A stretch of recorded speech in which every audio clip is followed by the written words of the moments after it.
जय हिंद मित्रों। जियो बुद्धा क्लासेज में आप लोगों का स्वागत है। आज हम एक महत्वपूर्ण टॉपिक बताने जा रहे हैं। आप लोग इसको अंत तक देखिएगा। यह टॉपिक है एशिया महादेश के अपवाह तंत्र यानी ड्रेनेज सिस्टम। तो ड्रेनेज सिस्टम यानी अपवाह तंत्र जो देख रहे हैं एशिया महादेश के बारे में, तो सबसे पहले देखिए कि एशिया महादेश की जो मुख्य नदियाँ जैसे देखते हैं तो वह कुछ नदी जो है कि उसकी प्रवाह मार्ग जो है अंटार्कटिका की तरफ है, आर्कटिक के तरफ है, आर्कटिक महासागर की तरफ। कुछ नदियां जो है जिसकी प्रवाह जो है कि प्रशांत महासागर की तरफ है। कुछ नदियां जो है हिंद महासागर की तरफ है। इस कुछ नदी जो है कि देखते हैं कि भूमध्य सागर की तरफ जाती है और कुछ जो है कि अंदर जो मतलब कि महादेश के ऊपर झील है उसी की तरफ। तो यह सभी जो देख रहे हैं उसके फीचर है। तो इस दृष्टिकोण से देख रहे हैं कि आर्कटिक सागर, प्रशांत महासागर और हिंद महासागर में जो अपना जल गिराती है, यानी जहाँ से नदी जो का प्रवाह होती है और जहाँ जाके नदी का अंत हो जाती है, उस नदी में जहाँ तक की जल आती है, यानी उसकी जो सहायक नदियाँ होती है और वह सभी जल जो नदी के साथ जहाँ तक की आती है वह पूरा एरिया जो होता है कि उस नदी का जो होता है प्रवाह मार्ग कहलाती है। तो यह देखें कि एशिया महाद्वीप की जैसे नदियाँ जो कुछ देखते हैं समुद्र जो खास करके देखते हैं कि जो कुछ आंतरिक यहाँ पे, तो एशिया महादेश में खास करके देखते हैं कि विश्व की जो 12 प्रमुख नदियाँ जो है, विश्व की सबसे बड़ी जो 12 नदियाँ हैं उसमें से 7 प्रमुख नदी जो है एशिया महादेश से ही प्रवाहित होती है। एशिया महाद्वीप जो का देखते हैं कि जो प्रवाह क्षेत्र जो है, प्रवाह मार्ग जो देखते हैं, तो यहाँ 2 कैटेगरी में उसको बांटी गई है। एक को देखते हैं कि एक प्राचीनतम अपवाह तंत्र है, यानी एक प्राचीनतम नदी है, और दूसरा जो है कि नवीनतम नदी है। तो यह दोनों नदियां जो है कि एशिया महादेश के सरफेस के ऊपर प्रवाहित होती है। अब याद देखिए कि हिमालय पर्वत से, यानी जितने भी फोल्डेड माउंटेन जो देख रहे हैं, बलित मुर्दार पर्वत है, इस बलित मुर्दार पर्वत श्रेणियों से जो नदी की उद्गम होती है वह नदी जो है कि नवीनतम नदी है, यानी नवीन नदी है। उसके प्रवाह मार्ग वाले जो देखते हैं नवीनतम नदी का जो प्रवाह मार्ग वाली। दूसरे जो देखते हैं कि जो एशिया महादेश के उत्तरी छोर पे जो देखते हैं अंगारा लैंड वाली जो पार्ट है, जो वह समतल प्राय मैदान है, उसके ऊपर वहां जो देखते हैं या पठारी भाग से जो नदी ओरिजिन होती है और वह उत्तर की तरफ प्रवाहित होती है, वे नदियां जो है कि प्राचीनतम नदी हैं। तो जिसमें देखते हैं कि जैसे नवीनतम नदी के तौर पे आप देख सकते हैं जैसे हवांगो नदी है, या तीसी क्यांग नदी है, गंगा है, ब्रह्मपुत्र है, सिंधु है, सतलज है। यह सभी नदी यानी कि जो देखते हैं कि यानी कि ब्रह्मपुत्र हो गई, कोसी है, नर्मदा, यह सभी जो नदी जो देख रहे हैं कि क्या है, नवीनतम नदी है। और जो है पुरानी नदी यानी प्राचीन नदी जो देखते हैं महामार्ग जहाँ से, तो देखते हैं कि जैसे सिंधु नदी जो है हिमालय के ओरिजिन से पहले उसकी ओरिजिन हुई है, तो वह प्राचीन नदी है। सतलज है, ब्रह्मपुत्र है। इसके अपेक्षा जैसे देखते हैं कि जो उत्तर की तरफ प्रवाहित होने वाली जो नदियां हैं जिसमें ओबे है, एनीसी है, लीना है, यह सभी जो है प्राचीनतम नदी है। और यह जो खास करके देखते हैं सहायक, इसकी जितनी भी सहायक नदियां हैं एशिया की प्राचीन नदी है। अब देखिए कि एशिया महादेश को अपवाह के दृष्टिकोण से, यानी कि अपवाह के दृष्टिकोण से उसको 5 प्रदेश में या कह सकते हैं अपवाह वेसिन के तौर पे, 5 अपवाह वेसिन के तौर पे उसको विभाजित किया गया है। तो खास करके अब देखिए सबसे पहले तो आपने जाना कि जहां से नदी की ओरिजिन होती है और जहां जिस सागर में जाके वह अपना जल को विसर्जित करती है, वह उसका पूरे जो एरिया का जो यानी पूरा क्षेत्र जो होता है वह अपवाह मार्ग होती है। तो इस दृष्टिकोण से एशिया महादेश को 5 अपवाह प्रदेशों में विभाजित किया गया है। प्रथम जो है हिंद महासागरीय अपवाह क्षेत्र, यानी एशिया महादेश के ऊपर से प्रवाहित होते हुए जितनी भी नदियां हैं उसकी जल जो हिंद महासागर की तरफ आती है वह अपवाह क्षेत्र जो है हिंद महासागरीय अपवाह क्षेत्र कहलाती है। दूसरा जो देखते हैं प्रशांत महासागरीय अपवाह क्षेत्र, यानी वैसी नदियां जो कि जिसकी जल प्रशांत महासागर की तरफ विसर्जित होती हैं, उस नदी तंत्र को जो है कि प्रशांत महासागरीय अपवाह तंत्र क्षेत्र कहते हैं। तीसरा जो है आर्कटिक महासागरीय अपवाह क्षेत्र, यानी उत्तर की तरफ प्रवाहित होते हुए जो नदी जो है कि उत्तर की तरफ प्रवाहित होते क्या होती है कि आर्कटिक महासागर की तरफ जो प्रवाहित होते रहती है, तो उस नदी को जो है कि आर्कटिक महासागरीय अपवाह क्षेत्र कहते हैं। अब चौथा देखिए कि आंतरिक अपवाह क्षेत्र, यानी जो कि देखते हैं कि एशिया महादेश के ऊपर जो झील है उस झील में ही नदी अपनी जल को विसर्जित कर देती है, तो वह नदी वाली जितने भी अपवाह क्षेत्र आती है वह पूरे आंतरिक अपवाह क्षेत्र के तहत आती है। अब देखते हैं एशिया महादेश के पश्चिम छोर पे जो है भूमध्य सागरीय अपवाह क्षेत्र है। इस भूमध्य सागरीय अपवाह यानी कि भूमध्य सागर के तरफ जो अपनी जल को विसर्जित करती है, तो वह पूरे नदी अपवाह तंत्र जो होती है कि वह भूमध्य सागरीय अपवाह क्षेत्र के श्रेणी में आती है। इस प्रकार से आपने देखा कि एशिया महादेश को 5 अपवाह क्षेत्र में विभाजित किया गया है। अब प्रथम अपवाह क्षेत्र देखिए कि हिंद महासागरीय अपवाह क्षेत्र में कौन कौन सी नदी का जो आती अपवाह क्षेत्र है, अपवाह जो है तंत्र है। तो देखिए कि प्रथम अपवाह क्षेत्र जैसे पश्चिम की तरफ से अगर चलते हैं तो पश्चिम में देखिएगा दजला और फ्रात नदी जो है, इसका उद्गम स्थल जो है मलेशिया तक, यानी कि जो दजला और फ्रात, पश्चिम में दजला और फ्रात से लेकर मलेशिया जो देख रहे हैं कि मलेशिया तक फैली हुई जो क्षेत्र है, वहां से जो प्रवाहित होती हुई जो नदी जो है कि अपनी जल को हिंद महासागर में विसर्जित करती है, तो उसे जो है कि हिंद महासागरीय अपवाह क्षेत्र के तंत्र कहते हैं। आप जिसमें देखते हैं कौन कौन सी प्रमुख नदी है, तो दजला फ्रात, दूसरा सिंधु, गंगा, कावेरी, कृष्णा, गोदावरी, नर्मदा, ब्रह्मपुत्र, इरावदी है, ताप्ती है, साल्विन है, चंद्रविन प्रमुख, यह सभी जो नदी जो है प्रमुख नदी है, यह सब के सब हिंद महासागर की तरफ प्रवाहित होने वाली नदी है।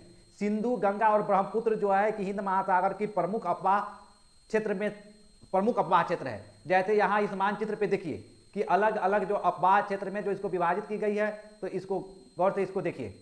जैसे देख रहे हैं कि यहाँ से यह वाली जो एरिया ऐसे जो देख रहे हैं, यहाँ इस प्रकार से जो आती है, इस क्षेत्र से जो नदी प्रवाहित होती है उसका जो मार्ग है इस दिशा में, यानी यह जो है आर्कटिक महासागर की तरफ प्रवाहित होती है। तो यह सभी नदी जो जिसमें ओबे है, एनिसी है, लीना है, यह सभी प्रमुख नदी है।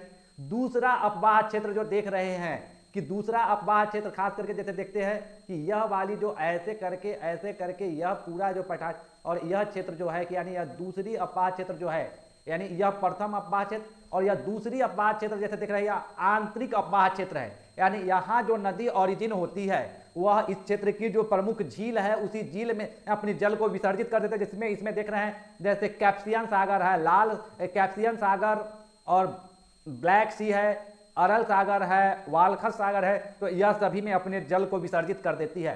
तो वह जो है कि उसका यानी कि जल किसी भी सागर के तरफ नहीं जा पाती है, तो इसके कारण इसको आंतरिक अपवाह क्षेत्र कहते हैं। अब देखिए यह ड्राई रीजन है।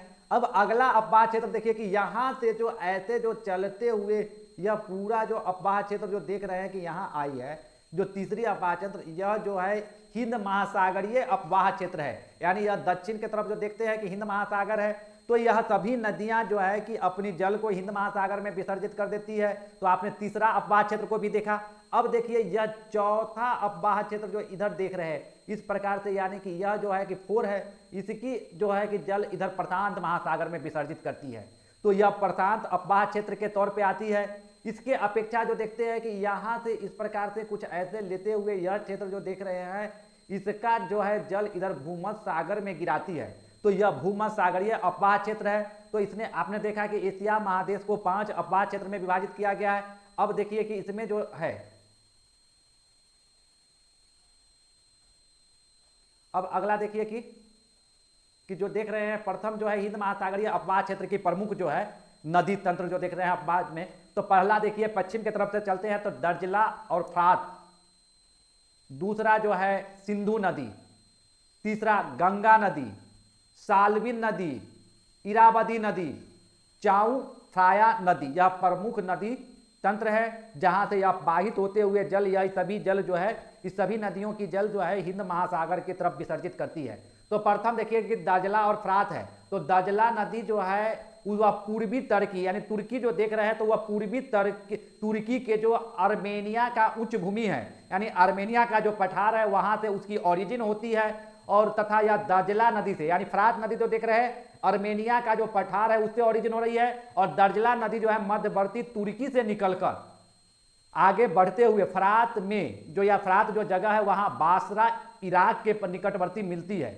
यानी जो इराक का जो देख रहे हैं कि बसरा जो जगह है वहां पे आकर दजला और फ्रात दोनों नदी एक साथ मिल जाती है, और फिर यह दोनों जो है कि आगे बढ़ते हुए अरब में जब प्रवेश करती है तो वहां इसको नाम से जाना जाता है सत्त अल अरब के नाम से, यानी दजला फ्रात को ही जब आगे की तरफ दोनों मिलकर आगे बढ़ती है तो सत अल अरब के नाम से जाना जाता है। और यह आगे बढ़ते हुए जो हिंद महासागर का एक सीमांत खाड़ी है, जो सागर है फारस की खाड़ी, इस फारस की खाड़ी के ऊपरी भाग में यानी नॉर्थ की तरफ अपनी जल को विसर्जित कर देती है। दर्जला नदी की लंबाई यानी दर्जला नदी जो देख रहे हैं उसकी लंबाई 1600 किलोमीटर है और फ्रात नदी की लंबाई 3600 किलोमीटर है। और विश्व की जो प्राचीनतम सभ्यता जो देखते हैं मेसोपोटामिया की सभ्यता, तो यही दर्जला और फ्रात की जो द्वाब है उसी में वह विकसित हुई थी। और विकास जो जिसको तिग्रिस एवं यूफ्रेटस नदी के बीच में हुआ था, यानी दर्जला और फ्रात को ही तिग्रिस और यूफ्रेटस नदी कहा जाता था पहले। तो इसी के बीच में जो यानी द्वाब है वहीं पे जो है प्राचीन मेसोपोटामिया की जो सभ्यता है उसकी विकसित हुई थी। और देखिए तुर्की के दियार वाकीर और इराक में मोसूल और बागदाद, यानी यह जो जगह है तुर्की का दियार बाकीर और इराक का मोसूल और बागदादी जो शहर बसा हुआ है, यही दाजला और फ्रात नदी के किनारा ही बसा हुआ है। इस नदी का जो देखते हैं इराक में, यानी इस दाजला या जो देख रहे हैं कि दाजला और फ्रात नदी के जब इराक में प्रवेश करती है तो इराक में उसके ऊपर एक बांध बंधी हुई है। उस बांध को कहते हैं समारा बांध का निर्माण, यानी समारा बांध किस पे है तो दार्जला और फ्रात नदी के ऊपर है। तो आपने देखा दूसरा जो है सिंधु नदी तक। तो देखिए सिंधु नदी जो है तिब्बत की पाठारी भाग से यानी मानसरोवर जो झील देखते हैं उसके निकट जो ग्लेशियर है उसी ग्लेशियर से इसकी ओरिजिन होती है। उस ग्लेशियर की ऊंचाई जो है कि वह समुद्र तल से 5180 मीटर की ऊंचाई पे स्थित है। यानी 5180 मीटर की ऊंचाई से जो मतलब वहां जो राकसताल झील है तो उसी झील के पास से सिंधु नदी की ओरिजिन होती है। और यह वहां से आगे बढ़ते हुए हिमालय पर्वत को काटते हुए देखते हैं जो भारत में जो लिखते हैं लद्दाख के तवेहक नगर, यानी लद्दाख जो देख रहे हैं वो तो लद्दाख के तवेहक नगर को घेरते हुए यह नदी प्रवाहित होती है। जिसमें आगे चलकर जैसी वो आगे बढ़ती है तो यह काराकोरम दर्रा को पास करते हुए, यानी सिंधु नदी देख रहे हैं कहां से तो काराकोरम दर्रा को पास करते हुए जब आगे बढ़ती है तो उससे जास्कर नदी आकर मिलती है। और दाईं ओर से इसमें स्वेक और गिलगित व काबुल नदी, यानी स्वेक गिलगित और काबुल नदी जो है सिंधु नदी के दाईं तरफ से आकर मिलती है। सिंधु नदी की कुल लंबाई जो है 2897 किलोमीटर है। अब देखिए अगला जो नदी है वह गंगा नदी है। यह भारत का महत्वपूर्ण नदी तंत्र है और इसके अंतर्गत जैसे देखते हैं भारत के कुल क्षेत्रफल का 1/4 हिस्सा जो है गंगा नदी प्रवाह तंत्र में सम्मिलित है, जिसकी कुल क्षेत्रफल जो है विस्तार है 8,38,200 वर्ग किलोमीटर है।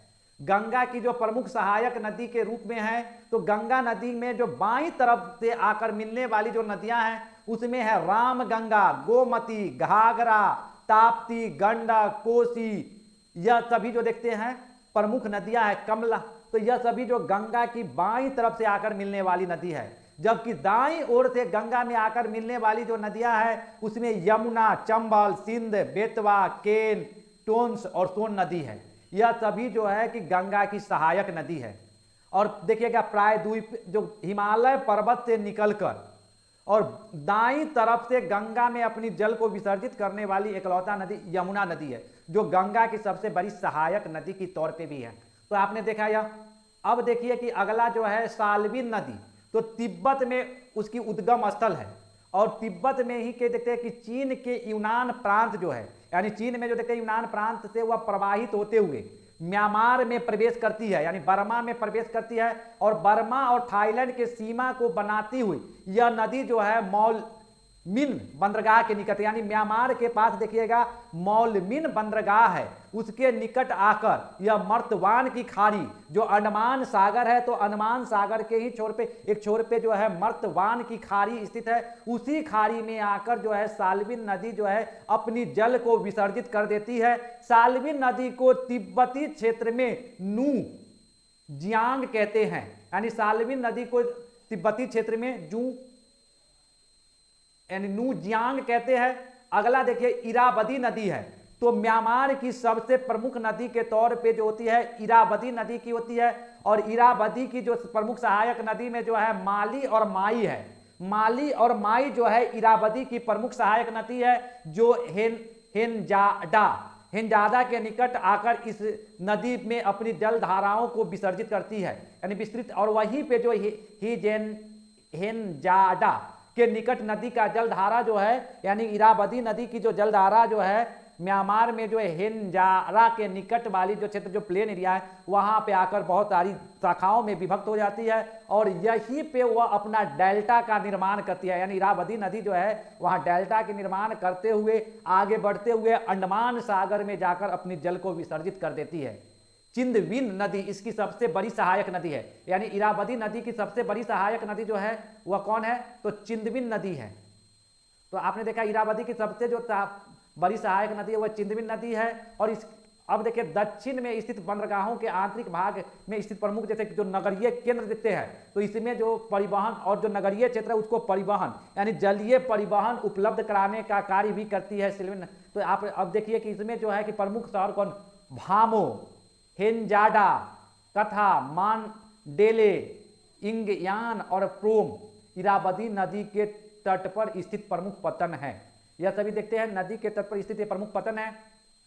चलिए अब आगे की तरफ चलिए। आगे जो है कि चाउ फ्राया नदी, यानी चाउ फ्राया नदी जो है यह थाईलैंड की प्रमुख नदी है, जो थाईलैंड से प्रवाहित होते हुए बंगाल की खाड़ी में गिरती है। यानी थाईलैंड से वह प्रवाहित होते हुए क्या होती है, बंगाल की खाड़ी जो देखते हैं हनुमान सागर के पास, वहां आकर अपनी जल को विसर्जित कर देती है। यानी चाउ फ्राया नदी जो है अपनी जल को कहां, तो बंगाल की खाड़ी में विसर्जित करती है। अगला देखिए रेड नदी है। रेड नदी यह जो है टोंग किन मैदान के पास, यानी यह जो देखते हैं टोंगकिन मैदान जो वियतनाम के में जो टोंगकिन मैदान है उसके उत्तर में बहती है, और यह सघन और इसका क्षेत्र जो इसका प्रभाव जहां से यह प्रभावित होती है वह क्षेत्र जो है सघन बसा हुआ क्षेत्र है। यह नदी जो है कि यानी रेड नदी जो है दक्षिणी चीन सागर में जाकर अपनी जल को विसर्जित कर देती है। अब चलिए आगे देखिए प्रशांत महासागरीय अपवाह क्षेत्र। तो यह प्रशांत महासागरीय अपवाह क्षेत्र जो देख रहे हैं, इस अपवाह क्षेत्र में बहने वाली जो मध्य एशिया की जो उच्च भूमि थी, यानी मध्य एशिया का जो पठारी क्षेत्र है वहां से ओरिजिन होने वाली जो नदी है, जिसमें देखते हैं कि हवांगो नदी, यांग तीसी क्यांग नदी, सिक्यांग नदी, मिकांग नदी, मीनाम है, रेड एवं आमूर नदी है। तो यह सभी नदी जो देख रहे हैं प्रशांत महासागर में अपने जल को विसर्जित करती है। इन प्रमुख नदियों के तट देखते हैं कि किनारा जो कोस्ट हुआ, जो अपने नदी अपने साथ जो मलबा लेके आई थी और जो समतल भाग में यह निक्षेप कर दी है, तो वह एरिया बहुत ही अधिक फर्टाइल एरिया है, जिसके कारण इस नदी के मैदानी क्षेत्र में जो है चाइना का सघन बसा हुआ क्षेत्र है। और चीन की विशाल जो उत्तरी मैदान जो है हवांगो नदी के निर्माण, यानी कि हवांगो नदी जो अपने साथ मलबा को लेके आती थी उसके निक्षेप से जो है चीन का जो विशाल मैदान जो देखते हैं हवांगो नदी की तो बनी उत्पत्ति हुई है। इस प्रदेश में जो देखते हैं मानसूनी घटाओं द्वारा, यानी मानसून जब की आगमन होती है उस समय इस प्रदेश में पर्याप्त मात्रा में वर्षा होने के कारण यहाँ की नदियों में जो होता है जल जो होता है भरपूर मात्रा में पाई जाती है, और जिसके कारण यह नदी सदा हमेशा बाढ़ लाते रहती है, और जिसके कारण हवांगो नदी को चाइना का शोक भी कहा जाता है। यानी आपसे पूछा जाए कि चीन का शोक किसे कहा जाता है, तो हवांगो नदी को कहा जाता है। और इसका अपवाह क्षेत्र अपेक्षाकृत कम है, लेकिन इसके क्षेत्र में अनेक अपवाह स्वरूप देखने को मिलता है। बहुत सारी छोटी जो नदियां हैं इसकी अपेक्षा यांग तीसी क्यांग नदी जो प्रांत महासागरीय जो देख रहे हैं प्रशांत महासागरीय अपवाह क्षेत्र की सबसे बड़ी, यानी अपवाह क्षेत्र में जो प्रशांत महासागर की सबसे बड़ी जो अपवाह क्षेत्र है वह यांग तीसी क्यांग की अपवाह क्षेत्र है। इस नदी की कुल लंबाई जो है 5464 किलोमीटर है। इसके अपेक्षा देखिए सिक्यांग नदी, यह भी चीन के दक्षिणी भाग में प्रवाहित होती है। यह नदी जो है कि 2650 किलोमीटर लंबी है, यानी सिक्यांग नदी, और यह यूनान की पतहार से निकलती है और तिब्बत के पूर्वी पठारी भाग से निकलकर, यानी जो तिब्बत के पूर्वी पठारी भाग जो देखते हैं यूनान का जो हिस्सा है वहां से निकलकर यह चीन के यूनान प्रांत से प्रवाहित होते हुए कवांगसी, कवांगटुंग म्यांमार, लाओस थाईलैंड की सीमा बनाती हुई, यानी लाओस और म्यांमार की सीमा बनाती हुई और लाओस और थाईलैंड की सीमा बनाने की कार्य करती है। यह जो देख रहे हैं सिक्यांग नदी, और यह जो होता है कंबोडिया और दक्षिणी वियतनाम में बहती हुई दक्षिणी चीन सागर में यह अपनी जल को विसर्जित कर देती है। इस नदी के उद्गम स्थल को, यानी जो देख रहे हैं कि इसके जो है कि नदी के उद्गम स्थल को फ्रांसीसी खोजकर्ता माइकल पेसेल ने किया था। तिब्बत में इस नदी को जाचू यानी तिब्बतीय क्षेत्र में जो है यह जो नदी है, तो तिब्बतीय क्षेत्र में जो देख रहे हैं सिकांग नदी का को जो तिब्बतीय क्षेत्र में कहा जाता है जाचू। चीन में इसको लेंगकांग जियांग और थाईलैंड में इसको मेनाम खोंग कहते हैं। इसके अपेक्षा देखिए आमूर नदी जो चीन की है, चीन के उत्तरी पूर्वी भाग की तो और महत्वपूर्ण नदी है। खिंगन पर्वत श्रेणी यानी चाइना में जो खिंगन पर्वत श्रेणी से निकलकर यह चीन के अनेक क्षेत्रों से प्रवाहित होते हुए ओखोटस्क सागर में जाकर अपनी जल को विसर्जित कर देती है। यानी ओखोटस्क सागर जो है कि आप देखिएगा जो रसिया वाली जो पार्ट जो है प्रशांत महासागर से टच करती है वहीं पे ओखोटस्क सागर है, तो वहीं पर जाकर आमूर नदी जो है कि अपनी जल को विसर्जित करती है। इस नदी की कुल लंबाई जो 4416 किलोमीटर है। चिकागो नदी के कयूस द्वीप जो देखते हैं, इसके अपेक्षा जो देखते हैं चिकागो नदी के क्यूस द्वीप की मुख्य नदियां हैं, उसकी अपेक्षा होन्सो द्वीप पर किटा कामीरोज कोसी टेन रियू प्रमुख नदियां जिनका जल प्रशांत महासागर में गिरती है। इसके अपेक्षा सिमानो गावा की सबसे लंबी नदी यानी सिमानो गावा की सबसे लंबी नदी जो है जिसकी लंबाई सीमाना गावो नदी जो है सबसे लंबी नदी है। और यह जो है कि यानी जापान की सबसे लंबी नदी देख रहे हैं जिसकी लंबाई जो है 2337 किलोमीटर है। अब देखिए आर्कटिक महासागरीय अपवाह क्षेत्र, तो आर्कटिक महासागरीय अपवाह क्षेत्र जो देख रहे हैं यह जो है कि सबसे बड़ा अपवाह एशिया महादेश का सबसे बड़ा अपवाह क्षेत्र है। यहाँ ओबे एनेसी और लीना प्रमुख नदी है जो अपनी जल को आर्कटिक महासागर के तरफ विसर्जित करती है। ये नदियाँ एशिया के विशाल जो उत्तर के तरफ जो समतल मैदान है वहां से यह प्रवाहित होते हुए आर्कटिक महासागर में जाकर जल को विसर्जित करती है। यहाँ अधिकांश भागों में देखते हैं इस क्षेत्र के अधिकांश भागों में बर्फ जमी रहती है और इसके नदी की जो आमूर जैसे देखते हैं कि यहाँ ओबे एनेसी लीना नदी की जो मुहाने हैं उस मुहाने में के पास जो है कि बर्फ का एक लंबा समय जो है कि बर्फ से जमी रहती है और बर्फ से जमी रहने के कारण वहां से पानी डिस्चार्ज नहीं हो पाती है, तो नदी पहले ही वह जो क्षेत्र में नदी अपने यत्र तत्र जल को फैला देती है, जिसके कारण यह साइबेरिया वाली जो क्षेत्र देते हैं वह दलदली मैदान के रूप में तब्दील हो जाती है नदी के मुहाना में जमने के कारण जो होती है और जो है कि दलदली क्षेत्र में हो जाती है कन्वर्ट। और यह क्षेत्र जो है कि ट्रांसपोर्ट के दृष्टिकोण से यानी परिवहन के दृष्टिकोण से इस क्षेत्र का बहुत महत्वपूर्ण भूमिका नहीं है अथवा आर्थिक दृष्टिकोण से भी इसका कोई महत्व नहीं है। इसका जलवायु विषमताओं के कारण यह बहुत ही कम घनत्व वाला यानी यह क्षेत्र जो देखते हैं मतलब कि यह ओबे एनेसी और लीना नदी वाली जो प्रवाह क्षेत्र वाली जो एरिया है वह जलवायु प्रतिकूल होने के कारण वहां मानवीय बसाव जो है कि बहुत ही कम पाई जाती है। अब देखिए कि विश्व की जो यहां देखिएगा तो विश्व की प्रमुख जैसे यहां जो देख रहे हैं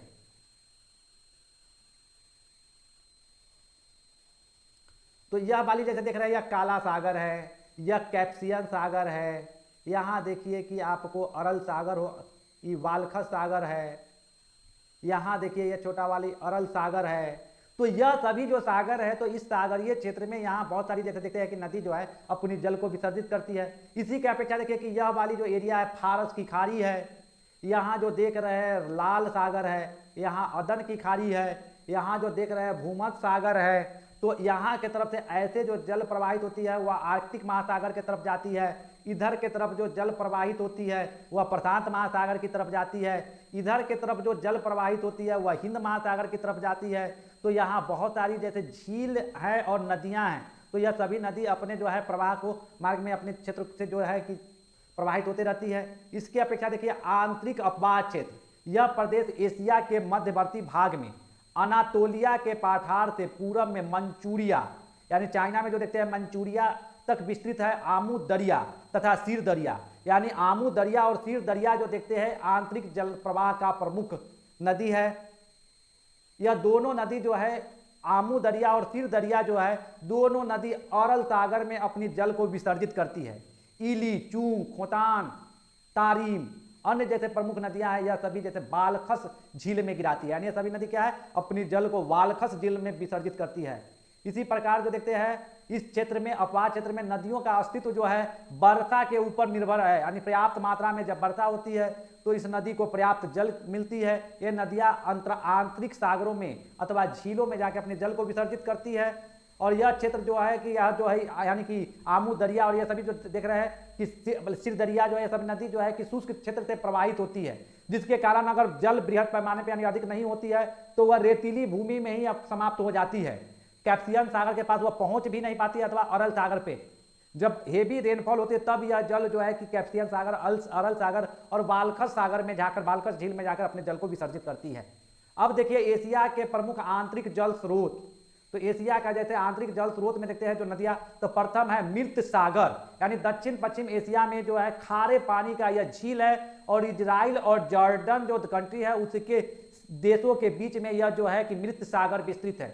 इसकी सतह औसत रूप से जो है समुद्र तल से 408 मीटर नीची है, यानी कि मृत सागर जो तल है वह समुद्र तल से गहरी है, जिसकी गहराई कितनी है, 408 मीटर गहरी है। इस प्रकार यह पृथ्वी के सबसे निचला स्थान है, यानी स्थल के ऊपर जो देखते हैं कि सबसे निचला स्थान कहाँ है, मृत सागर में है। इस झील की लंबाई जो देखते हैं 80 किलोमीटर, चौड़ाई जो है 18 किलोमीटर है और यह महान जो भ्रंश घाटी है इसके उत्तर में इस झील का विस्तार पाई जाती है, यानी ग्रेटर रिफ्ट वैली के नॉर्थ में जो है कि डेड सी यानी मृत सागर की जो है विस्तार पाई जाती है। जॉर्डन नदी इस झील में आकर मिलती है, यानी जॉर्डन नदी क्या है कि अपनी जल को जो है कि यहाँ मृत सागर में आकर, सागर जो है कि यह शुष्क क्षेत्र में स्थित होने के कारण यहाँ देखिए पोटास, ब्रोमीन, जिप्सम, नमक एवं अन्य रासायनिक पदार्थों का महत्वपूर्ण स्रोत है वाली पाई जाती है।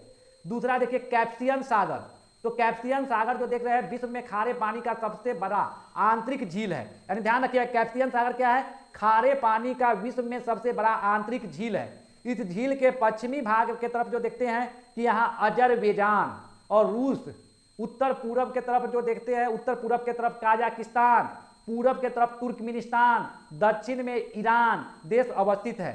उत्तर दक्षिण में इस झील की लंबाई जो है 1210 किलोमीटर है तथा पूरब में इसके, पूरब पश्चिम में इसकी चौड़ाई जो है 210 से 436 किलोमीटर है। इस झील का पूर्वी तट खाड़ियों से युक्त है।